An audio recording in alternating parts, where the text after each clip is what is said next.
No worries. The pre-dismissal letters, what exactly do they mean? Good afternoon, Mr. Mboko, and good afternoon to your viewers. So basically, 389 EMPD officers were served with pre-dismissal notices.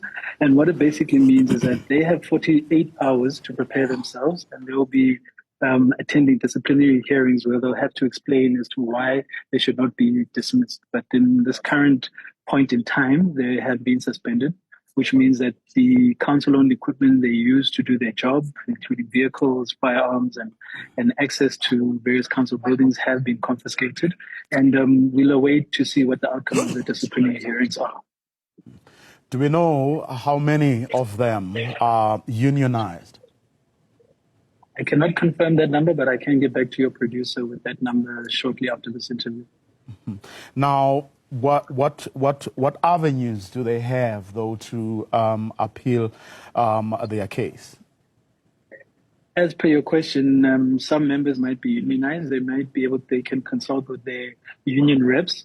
And then they also have the option to consult with any legal representation that they have. And then they can make that representation during the disciplinary hearing, which will be taken charge by our human resource department.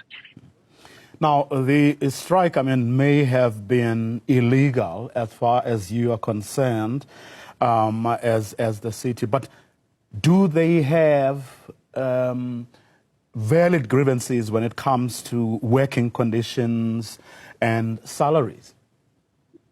I'll correct that statement, Mr. Mboko. It's not the city who says it's a grave misconduct. It's actually legislation. The EMPD, and according to the South African Policing Act, they are essential services, which means that unfortunately they cannot go on strike. Number two, we mentioned in our previous interview that we do have platforms and that are available, such as our LLF, our local labor forum, where they can raise these grievances and issues. I think even post the strike, there was a meeting with some of them, with the political leadership of the city. They had discussions, and it was very well communicated to say, you guys could have come to such a platform. We could have used LLF for you to ventilate these issues. But to block a major highway such as the R21, the N17, the N3, the R21 is a road to a national key point. So you can understand that there was a serious security issue there. Also, just the conduct of the officers. People look at EMPD as people who are there to protect and serve. And when they see them in a strike and blocking traffic, it sends a very wrong message. So we always committed that we're going to take decisive action as a city. It took some time, and that was mainly due to the fact that we wanted to have all our ducks in a row. There was a lot of surveillance footage that we had to sift through to see exactly who was participating in the march, so we can confirm the identities of these individuals. And now we're going to take it into the disciplinary process in accordance to our HR policies and Labor Relations Act. Well, the reason I was asking that question is because, it could well be that they have valid grievances or demands, but let's say the city believes that it just doesn't have the budget to give them what they may deserve. No one's disputing the validity of the demands, Mr. Mboko. Should you have a dispute at the newsroom, I don't think you standing in front of the camera and stopping the operations of the institution is the correct way. There are means and channels that you can raise your disputes and have a discussion.